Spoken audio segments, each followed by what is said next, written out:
9 things to stop doing after 60 for a happier, healthier retirement. Introduction. Margaret stared at her reflection in the bathroom mirror.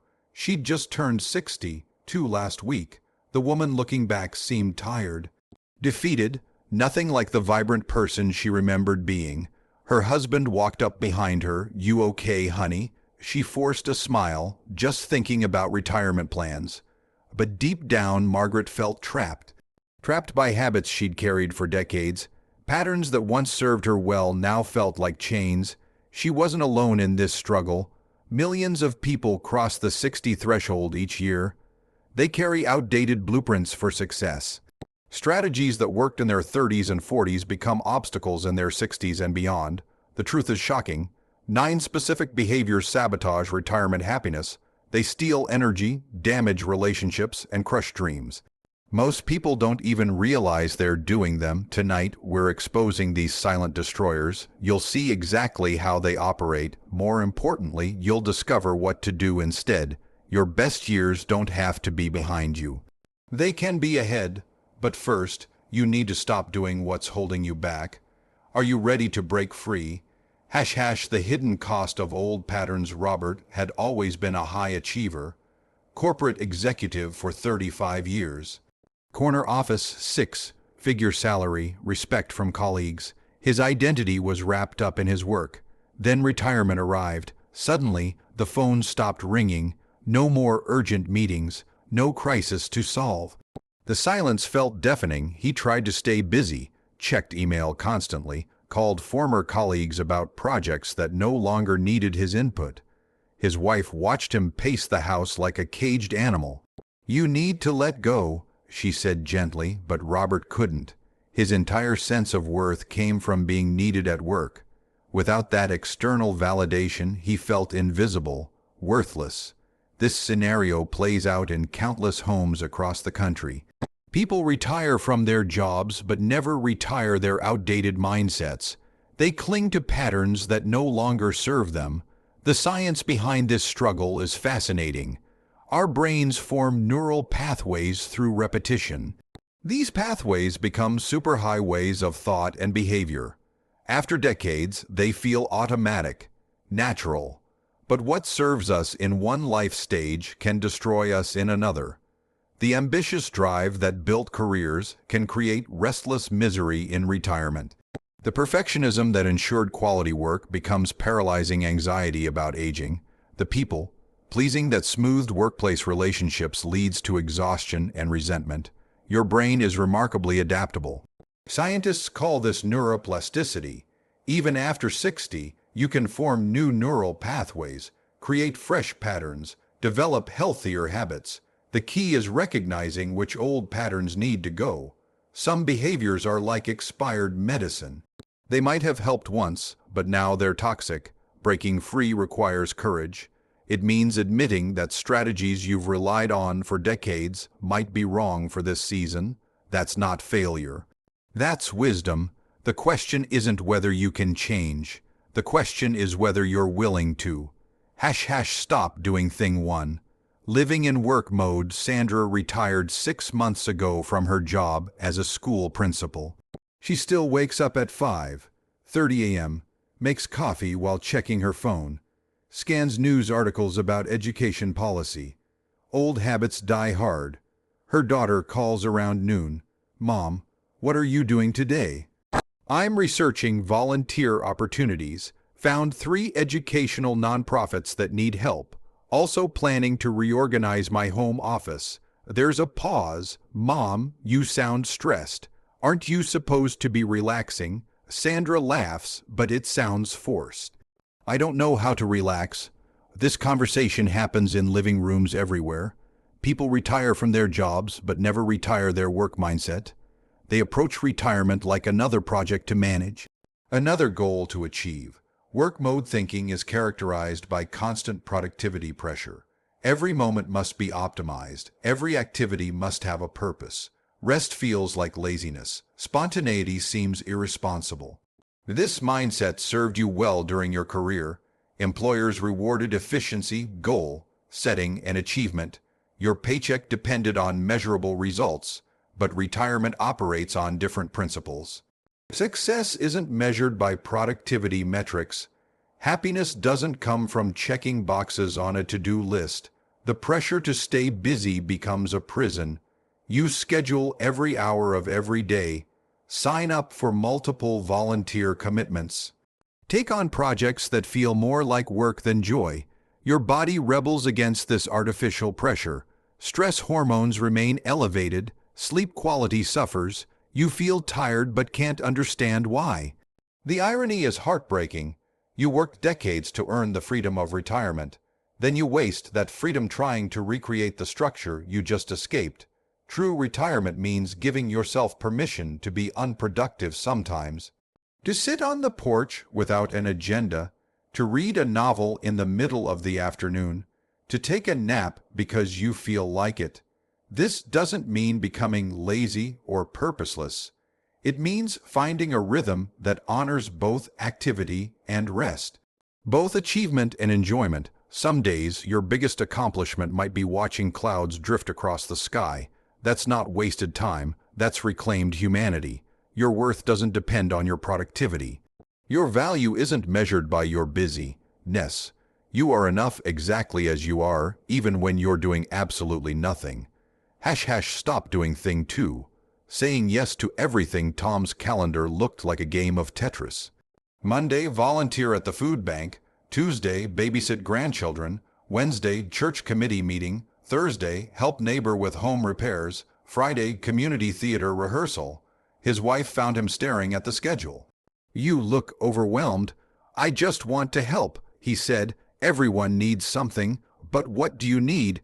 The question caught him off guard. He'd been so focused on serving others that he'd forgotten to consider his own needs.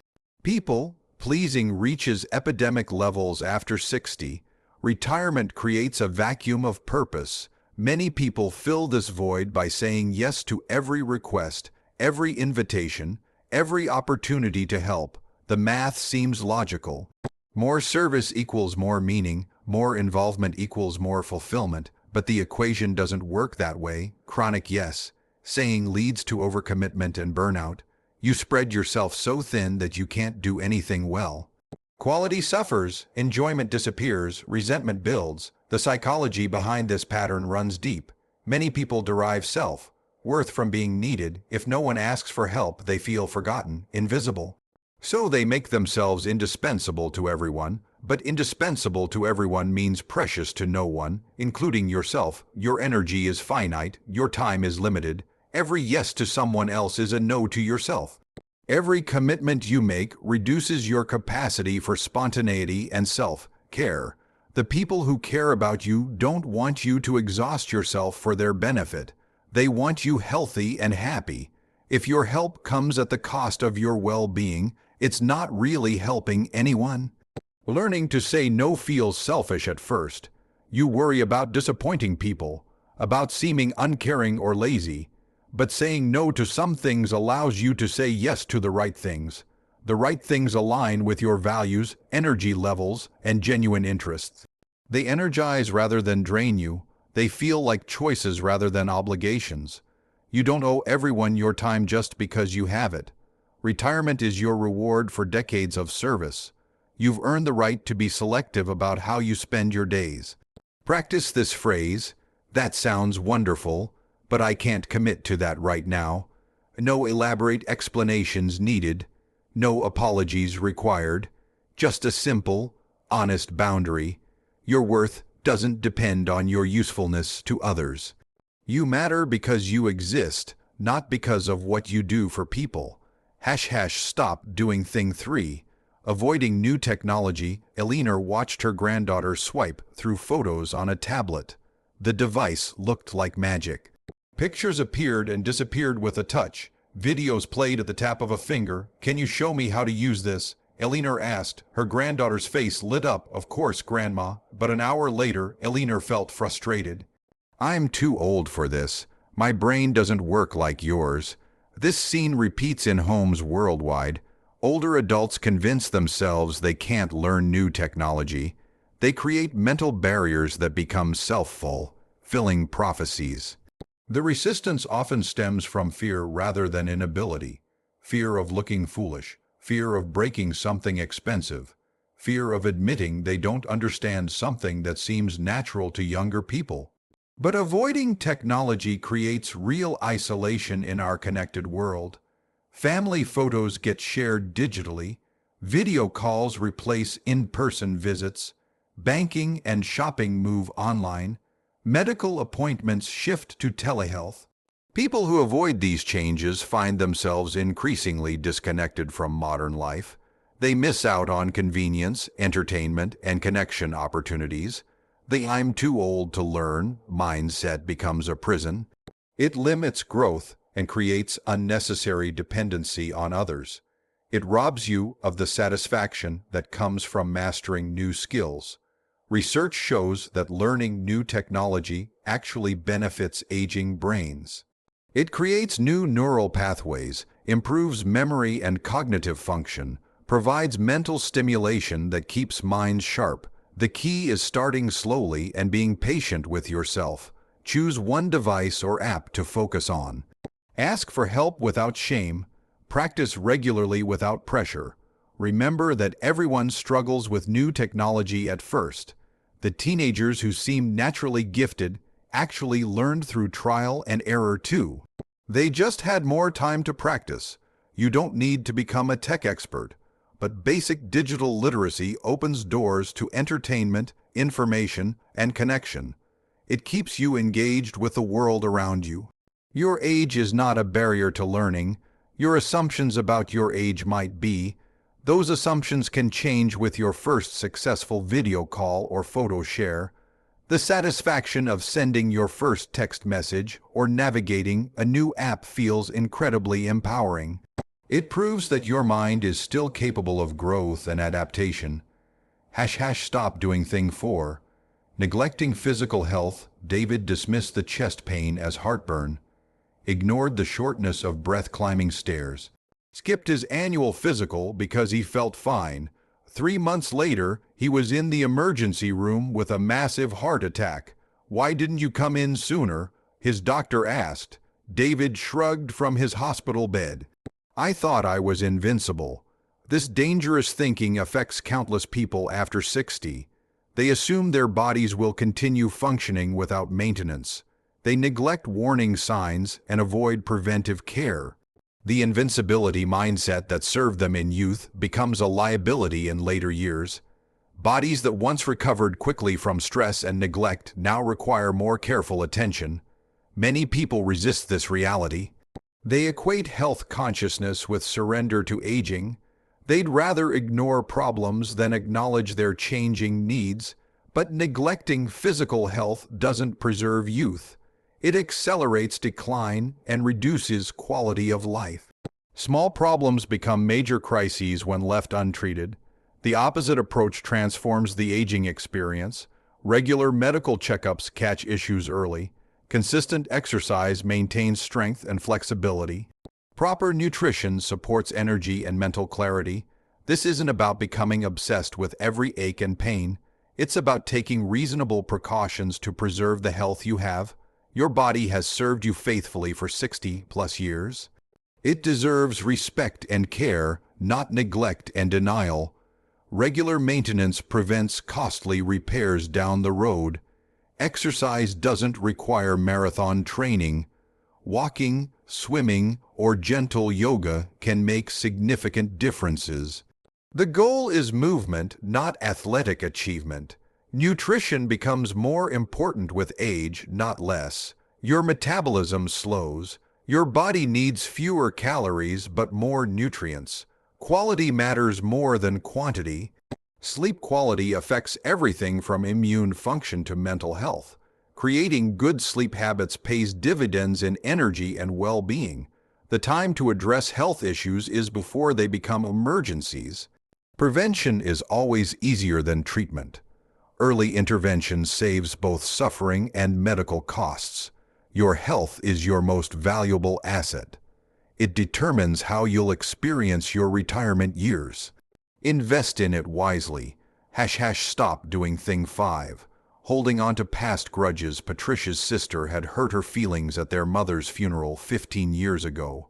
The wound felt as fresh as yesterday. Every family gathering became tense. Every conversation felt strained. Her husband watched her prepare for another holiday dinner. Maybe this is the year you forgive her. Patricia's jaw tightened. She should apologize first. Maybe, but who's suffering more from this anger, her or you? The question hung in the air like smoke. Grudges multiply with age if left untended. Decades of accumulated hurts create heavy emotional baggage. Old wounds fester instead of healing. Relationships suffer or die completely. The psychology of grudge holding is complex.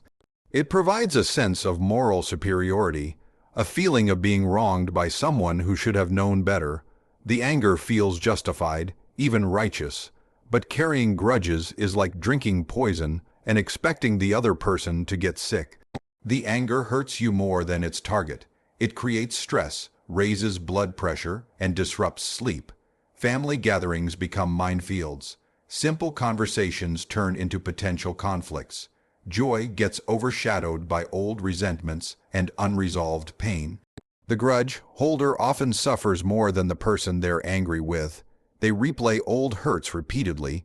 They craft imaginary conversations where they finally tell the other person off. They waste precious mental energy on past injuries. Meanwhile, the object of their anger might not even remember the original offense. They've moved on while the grudge holder remains trapped in the past. Forgiveness doesn't mean forgetting or excusing bad behavior. It means releasing the emotional charge around old hurts. It means choosing peace over being right. This becomes especially important after 60. Your remaining years are limited and precious. Spending them nursing old wounds robs you of present joy and future possibilities. Some relationships can't be fully restored. Some people haven't changed or apologized, but you can still release the anger for your own sake. Forgiveness is a gift you give yourself. It frees up emotional energy for positive relationships and experiences. It allows you to write new chapters instead of endlessly editing old ones. The peace that comes from releasing grudges is profound. It lightens your emotional load and improves your overall well-being. Life becomes more enjoyable when you're not constantly defending old positions. Stop doing things 6. Comparing yourself to others, Linda scrolled through social media and felt her mood sink. Her former colleague was traveling through Europe. Another friend had just bought a vacation home. Everyone seemed to be living their best retirement life. She looked around her modest apartment and felt inadequate. Her own retirement seemed boring by comparison.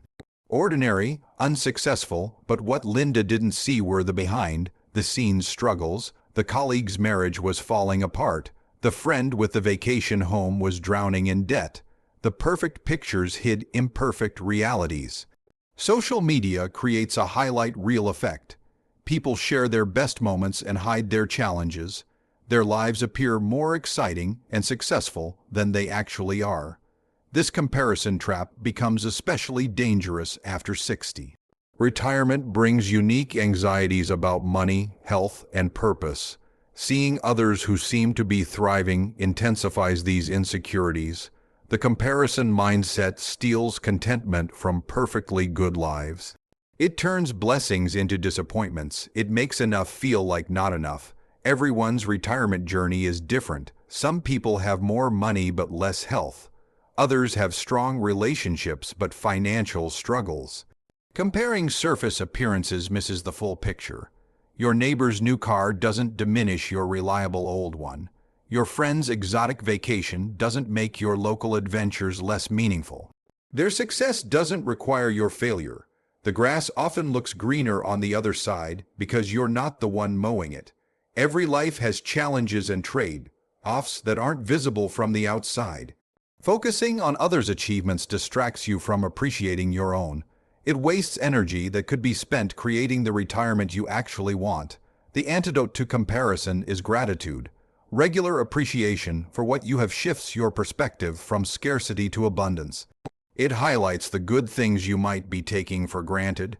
Your retirement doesn't need to look like anyone else's to be successful. Success is defined by your values, not external standards. It's measured by your contentment, not others' achievements. The only comparison that matters is between where you are now and where you used to be. Are you healthier than last year, happier than 5 years ago, more at peace than when you were working? Those are the metrics that actually matter. Stop doing things 7. Isolating yourself. Frank's wife died 2 years ago. Since then, he rarely left the house. Friends stopped calling after repeated declined invitations. His adult children worried but didn't know how to help. The mailman became his primary social contact. Frank looked forward to those 30-second conversations more than he cared to admit. Loneliness crept in gradually. First, he stopped going to social events because they reminded him of his wife. Then he avoided restaurants they used to visit together. Eventually, he retreated from almost all social contact. The isolation felt protective at first. He didn't have to explain his grief or pretend to be okay. He could mourn privately without social expectations. But isolation becomes its own problem. Humans are social creatures. We need connection to thrive. Without it, mental and physical health deteriorate rapidly. Research shows that loneliness affects the body like chronic stress. It increases inflammation, weakens immune function, and accelerates cognitive decline. Isolated people have higher rates of depression, anxiety, and early death. The irony is cruel. The very time when support is most needed is when people often withdraw from it. Grief, health challenges, and major life transitions trigger isolation just when connection could help most. Pride plays a role too. Many people don't want to burden others with their problems. They convince themselves that their friends are too busy or wouldn't understand, but most people want to help. They're waiting for permission to reach out. They need guidance on how to support you through difficult times. Breaking isolation requires small, brave steps. Accepting one invitation, making one phone call, joining one group. The first move feels enormous but gets easier with practice. Community activities provide structure and purpose. Volunteer work, hobby groups, or religious organizations create natural opportunities for connection. The shared activity gives conversation topics beyond personal struggles. Technology can bridge physical distance when mobility becomes challenging. Video calls with family, online groups, and social media can maintain connections when in-person meetings aren't possible. Your presence matters to people more than you realize. Your absence leaves a hole in their lives too. Coming back into community benefits everyone involved. The goal isn't to become a social butterfly overnight. It's to maintain enough human connection to support your well-being. Even one meaningful relationship can make an enormous difference. Stop doing thing 8. Refusing to ask for help. Martha struggled to open the pickle jar. Her arthritis made gripping difficult, but she kept trying. 20 minutes later, she gave up and went without pickles for her sandwich. Her neighbor knocked on the door an hour later. "I saw your grocery bags and thought I'd check if you need help carrying anything." Martha smiled but shook her head. "I'm fine, thank you." Later, she regretted the decision. The neighbor seemed kind and willing, but asking for help felt like admitting defeat. This stubborn independence affects millions of people after 60. They've spent decades being self-reliant. Asking for help feels like weakness or failure. The pride that built successful careers becomes a barrier to receiving support. People would rather struggle alone than admit they need assistance. But refusing help often makes situations worse. Simple tasks become exhausting ordeals. Small problems grow into major challenges. Quality of life suffers unnecessarily. The fear behind help refusal runs deep. Many people worry that accepting assistance will lead to losing their independence entirely. They imagine a slippery slope from asking for help with groceries to living in a nursing home. This black and white thinking misses the middle ground. Getting help with specific tasks can actually preserve independence in other areas. It conserves energy for activities you enjoy most. Help comes in many forms. Some assistance is temporary, like recovering from surgery. Other support might be ongoing, like lawn care or house cleaning. The key is matching help to actual needs rather than rejecting it automatically. Many people discover that helping others feels good. Refusing their offers denies them the joy of contributing. It robs them of the satisfaction that comes from making a difference. Community thrives on mutual support. You've helped countless people throughout your life. Allowing others to help you continues that beautiful cycle of human connection. Smart help, seeking preserves dignity while improving quality of life. It means being selective about which battles to fight alone and which ones to accept support for. The goal isn't to become dependent on others. It's to create a support network that enhances your independence rather than threatening it. Your worth doesn't depend on your ability to do everything yourself. Accepting help gracefully is a skill that improves life for everyone involved. Stop doing thing 9. Giving up on dreams. George had always wanted to write a novel. For 40 years, he'd talked about the book he would write someday. At 65, he convinced himself it was too late. I should have started when I was younger, he told his wife. You could start now, she suggested. He shook his head. What's the point? I'm too old to become a successful author. This dream, killing minds, said affects countless people after 60. They believe their time for new adventures has passed. They assume that major achievements require decades of preparation. But remarkable stories happen at every age. People start new careers, learn new skills, and achieve lifelong dreams well into their 70s and 80s. The too late mentality creates artificial barriers. It assumes that success requires maximum time remaining rather than sufficient passion and effort, but many advantages come with age. You have more self-knowledge than ever before. You understand your strengths and interests better. You're less concerned with others' opinions and more focused on personal satisfaction. The pressure to achieve massive success decreases with age. You can pursue dreams for pure enjoyment rather than external validation. The journey becomes more important than the destination. Age also brings valuable resources. You might have more time than during your working years. You've accumulated life experiences that enrich whatever you choose to pursue. Starting something new at 60 doesn't mean competing with people who began at 20. It means creating something meaningful for yourself, regardless of external measures of success. The novel you write at 65 might never become a bestseller, but the act of writing it could bring immense personal satisfaction. The pottery class you take at 70 might not lead to gallery shows, but it could provide hours of creative joy. Dreams don't expire. They wait patiently for you to dust them off and give them attention. The ones that still spark excitement are worth pursuing, regardless of timeline constraints. Your remaining years are still years. They count, they matter. They can be filled with growth, creativity, and achievement just like any other years. The biggest regret isn't trying something and failing. It's never trying at all. Give your dreams the chance they deserve, regardless of your age. Creating your new chapter. The beautiful thing about recognizing destructive patterns is that awareness creates choice. You're not trapped by habits that no longer serve you. You can write a new chapter starting today. Change doesn't require perfection. It requires willingness to try something different, to experiment with new approaches, to be patient with yourself as you develop healthier patterns. Start with the behavior that resonates most strongly. The one that made you think, yes, that's exactly what I'm doing. Focus on that single change before adding others. Small shifts create big results over time. Saying no to one unnecessary commitment opens space for something better. Releasing one old grudge lightens your emotional load. Learning one new technology skill connects you to modern conveniences. Your retirement years can be your best years. They can be filled with meaningful relationships, purposeful activities, and personal growth. But only if you stop doing the things that prevent those good things from happening. The choice is yours. You can continue carrying old patterns that create struggle and dissatisfaction, or you can have the courage to change what isn't working.